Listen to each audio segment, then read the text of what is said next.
어서 오세요. 네, 안녕하세요. 네. 안 그래도 어제 하루 쉬고 와가지고 일상생활이 아직도 좀 적응이 안 되는데 오늘 시장까지도 급락 나와서 더 적응이 안 되는 장인 것 같습니다. 두 분이라면은 어떻게 해야 될지, 어떻게 하실 건지 한번 의견 주시죠. 첫 번째 종목입니다. 대한전선인데요. 이제 후반의 그룹으로 품에 안긴 네. 이후에 투자자들이 또 많이 매수를 하셨었거든요. 이번에 원전과 해상풍력 모멘텀이 붙었습니다. 기대가 되는 종목인지 OX로 의견 열어보도록 하죠. 첫 종목부터 의견이 좀 나뉘어졌는데요. 소장님은 X, 아니 나는 기대가 덜 된다. 이게 일단은 저는 한 세모에 가까운 우리 세모 좀 만들었으면 좋겠어요. 죄송해요. 한번 그거 고려해 보시고요. 알겠습니다. 세모에 가까운 엑스다라고 말씀드릴 수가 있겠습니다. 대한전선이 갖고 있는 업력, 이건 어마어마합니다. 우리나라에서 전선 업계에서는 거의 최고의 그 기술력을 가지고 있고 글로벌 시장에 있어서도 최고의 기술력을 갖고 있다라는 거 인정합니다. 하지만 지금 이제 모멘텀으로 보고 있는 원전이라든지 해상풍력에 대한 어떤 모멘텀이라고 본다라면 저는 조금 고개를 갸우뚱할 수밖에 없죠. 특히 원전 모멘텀 저는 지금 세모가 아니라 거의 X에 가깝게 원전 모멘텀을 보고 있습니다. 지금 오늘 소형 원전에 대한 미국에서 여러분들 기사를 한번 찾아보셔야 되는데 안전성에 대한 의무심이 계속해서 지금 얘기가 나오고 있어요. 그러니까 지금 윤석열 정부가 밀겠다라는 소형 원전 어떻게 보면 좀 이상할 수도 있다 이렇게 좀 말씀드릴 수가 있겠고 해상 풍력에 대해서 뭐 되는 거 맞습니다. 하지만 단기간에 지금 오늘 거래량이 분출하면서 윗골을 달았다. 그래서 저는 오늘 조금 세모에 가까운 X를 드렸고요. 회사가 나쁘다라는 게 아니라 일단 모멘텀이 그렇게 강력하지 않고 거기에 거래량이 분출했기 때문에 일단 좀 지켜보자. 하지만 밀린다라면 충분히 대한전선 같은 기업 같은 경우는 담아될 주식이 하나임에는 분명하다 이렇게 말씀드릴 수가 있겠습니다. 요 모멘텀 때문에 오늘 상승했으니까 매도하자라는 거지 네. 대한전선에 대해서 나쁘게 보는 건 그렇습니다. 아니다라는 예. 의견이시고요. 그럼 사용관 차장님도 네. 대한전선이 좋아서 주신 건가요? 네, 저는 좀 괜찮아 보이고요. 일단은 의견 갈리는 게 좋은 것 같아요. 다양한 의견을 좀 시청자분들께 들려드릴 수 있어 좋은 것 같고요. 네. 이 내용을 조금만 더 이제 부가적으로 붙여서 말씀을 해드리면은 원전 부분도 있지만 기존에 하던 어떤 케이블 산업 쪽이 정말로 좋거든요. 그래서 원전은 좀 약간 부가적인 부분, 플러스 알파로 생각하시면 좋을 것 같고요. 해외 쪽에서 그 폴란드 쪽이 지금 수주 프로젝트가 진행되고 있습니다. 6기 규모라고 하고요. 그리고 유럽 사업자 인증 취득 목표로 해서 6월 달 입찰서를 진행할 예정이라고 합니다. 그래서 어떤 국내에서는 사실상 신한울 3, 4, 5기 이거는 될지 안 될지 저도 잘 모르겠어요. 왜냐하면 그리드 페리티 엮어서 말씀을 드렸죠. 이걸 과연 새로 지어서 발전 비용이 나오느냐 아니면은 어떤 그 신재생 에너지라던가 이런 것들이 빠르게 기술로 발전 단가를 낮출 거냐 이거는 고민을 해봐야 될 것 같다라고 말씀을 드렸고요. 그거 외에도 일단은 수명 연장 부분이나 이런 부분은 좀 고려를 해야 될 것 같아요. 그리고 그 외에 지금 얼마 전에 그 4월 달에 미국에서 가장 큰 규모의 전력산업 전시회가 있었는데 거기에 대한전선이 참여를 하면서 북미 최초로 이제 수행한 500kV 전력망과 초고압 케이블, 통신용 케이블에 대해서 제품 소개하는 그런 과정이 있었어요. 그래서 아까 말씀드렸던 대로 플러스 알파 외에 본업 쪽에서 워낙에 탄탄하게 기대가 되고 있는 만큼 오늘 급등을 했어요. 근데 2,300원 일봉 매물대에 일단 막힌 거는 인정합니다. 뭐 거래량 워낙 많이 터졌기 때문에 다음 주도 기대해 볼 수 있을 것 같아요. 대한전선에 대한 두 분의 의견은 이제 회사에 대한 의견은 일치가 되는 것 같습니다.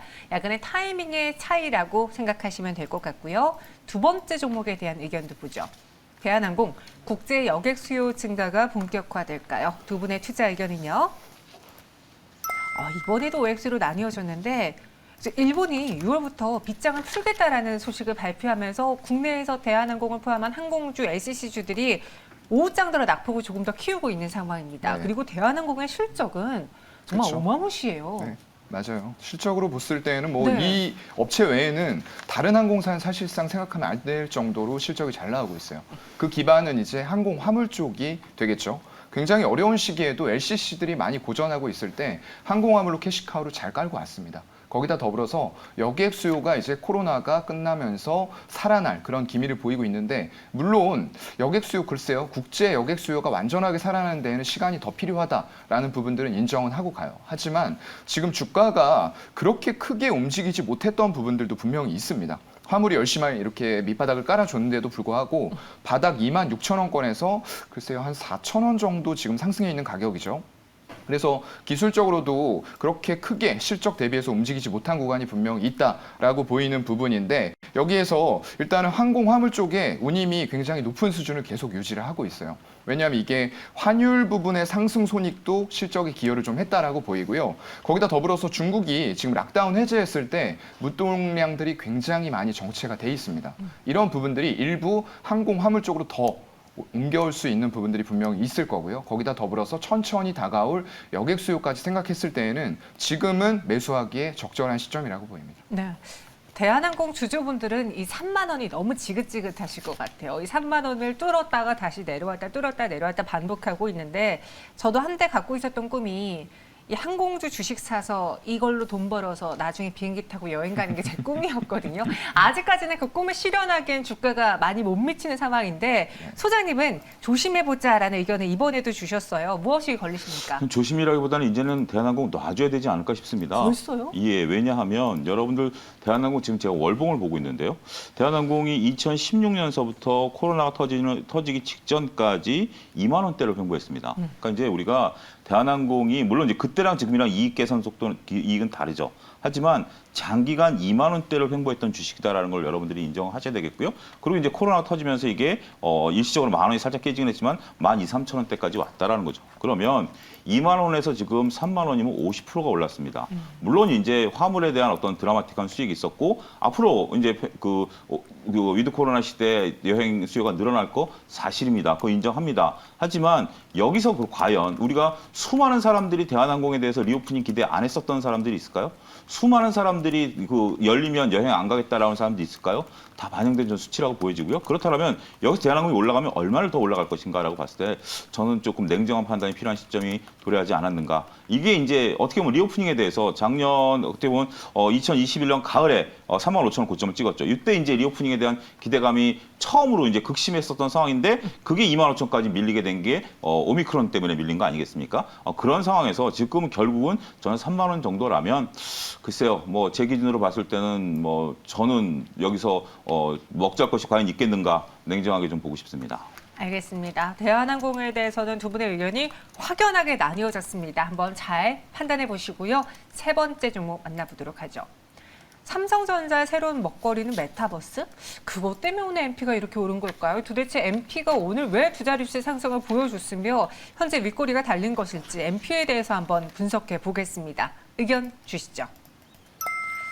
이번에는 넥스로 일치가 됐는데요. 사장님. 네. NP가 사실 오늘 뭐 뚜렷할 만한 이렇게 오를 만한 이슈는 딱히 없었고 네. 다른 메타버스주들은 밀리고 있는 상황이거든요. 그렇죠. 이걸 어떻게 해석해봐야 될까요? 글쎄요, 이것도 사실 뭐 오늘 오르고는 있는데 윗꼬리 보시면 상당히 많이 밀리고 있어요. 테마성으로 지금 거래량 증가하면서 반짝 떴다가 61선 맞고 윗꼬리가 길게 달리고 있습니다. 전형적인 좀 테마성 종목의 그런 좀 최후가 지금 금요일 종가로 나왔다라고 볼 수가 있을 것 같고요. 일단 지금 얼마 전에 나온 뉴스들 보면은 이제 모 회사와 그 더 위 회사가 있죠. 할머니 회사라고 그래야 되나요? 일단 컴투스하고 위지익 스튜디오가 지분을 66%가 가지고 있습니다. 이 기업을요. 그런데 이런 기업들과 메타버스 전문한 조인트 벤처 컴투버스를 설립을 하겠다라고 얘기가 나왔었어요. 이게 지금 투자사로 참여 예정인 곳들을 보니까 쟁쟁합니다. 뭐 하나금융그룹, 교원, 교보문고 이런 곳들이 투자사로 참여를 한다고 하고요. 하반기에 이 가상 오피스 입주가 시작이 되면서 모든 이용자들에게 이제 활동을 하면 보상을 해주는 그런 시스템이 만들어질 것 같고요. 그리고 생산과 소비 활동을 연결을 시켜서 메타노믹스라는 또 새로운 패러다임을 만들어갈 것으로 기대가 돼요. 그런데 지금 아시다시피 금리 인상기 이런 쪽이다 보니까 기술주들이 하루 오르고 하루 빠지고 제가 이제 표현하는 전형적인 단어가 있죠. 핑퐁 장세. 그렇기 때문에 하루에 급등했다 이런 것들 의미가 별로 없습니다. 그래서 일단은 메타버스 좋고 다 좋은데 지금 현재는 주가 올라왔던 부분들에 비해서 실적이 아직은 뒷받침이 안 되고 있어요. 조금 더 실적 체크가 필요할 것 같습니다. 알겠습니다. 체크가 필요하다. 오늘 갑자기 올랐다고 흥분할 필요는 없어 보인다라는 의견으로 정리해 보겠습니다. 그렇다면 다음 주를 위해서 두 분이 또 장 막판에 살 수 있는 마지막 종목은 무엇일까요? 다음 주장 이 종목으로 미리 보겠습니다. 키워드 보시죠. 수주잔고 619억 원 그리고 자원 전쟁이 시작됐다. 여기는 무언가 이제 수출을 하고 수주를 받는 회사일 테고요. 여기는 자원과 관련된 회사일 것 같습니다. 종목 바로 열어볼까요? 바이넥스, 포스코 인터내셔널. 저도 상사주 좋게 보고 있어요. 네.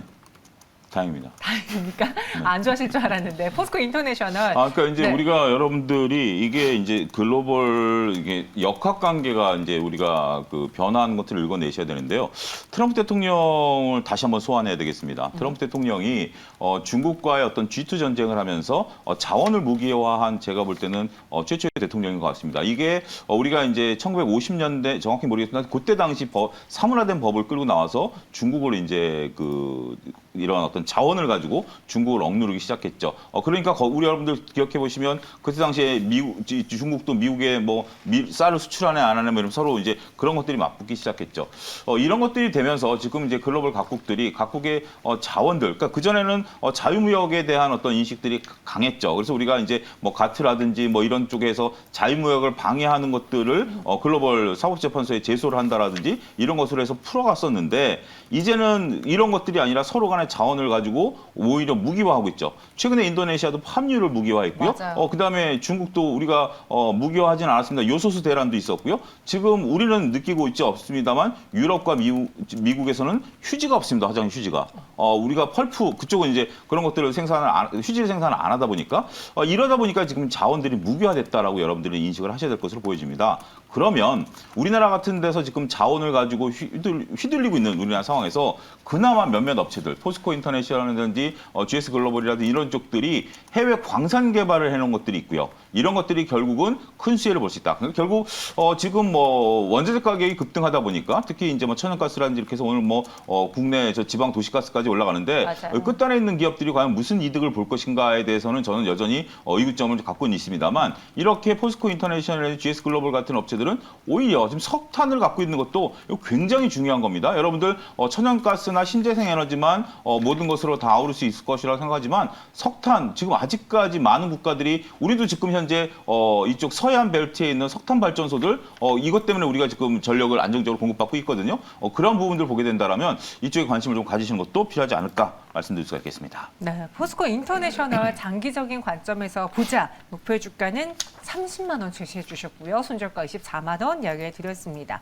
이번에는 수주로 넘어가 볼게요. 네. 바이넥스의 수주 잔고가 619억 원입니까? 맞아요. 그렇게 많이 쌓였더라고요. 네. 제가 이제 얼마 전에 봤을 때 좀 작았던 것 같았는데 많이 늘어나 있는 그런 상황이고요. 그래서 제가 제약바이오 쪽의 종목을 웬만하면 추천주로 잘 안 들고 와요.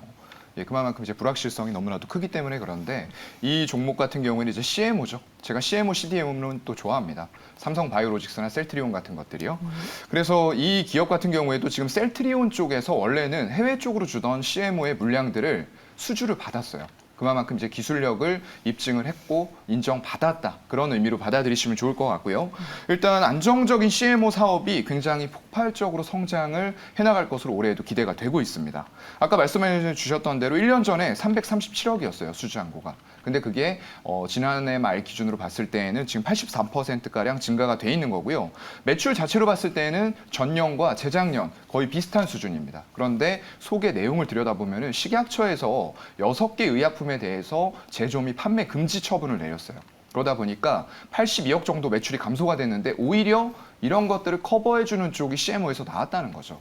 그래서 제가 어떤 의약품, 바이오, 신약 이런 쪽들을 별로 안 좋아하는 이유가 이런 이슈들도 좀 있을 수가 있다라고 보고 있기 때문에 그런 거고요.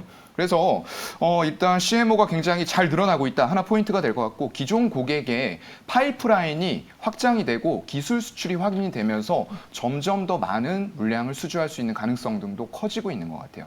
예를 들어서 유한양행이라던가 ABL 바이오, 인트론 바이오 전부 다 바이넥스의 고객입니다. 그런데 기술 수출에 성공을 했죠. 글로벌 기술 수출이에요. 그러다 보니까 점점 더 파이프라인이 많아지고 생산하는 물량들이 늘어나면서 기존에 하고 있었던 사이트들과 계약을 추가적으로 더 할 수밖에 없거든요. 왜냐하면 그게 이미 입증이 돼서 하고 있는 부분들이기 때문에 공장 실사라던가 이런 거 다 나옵니다.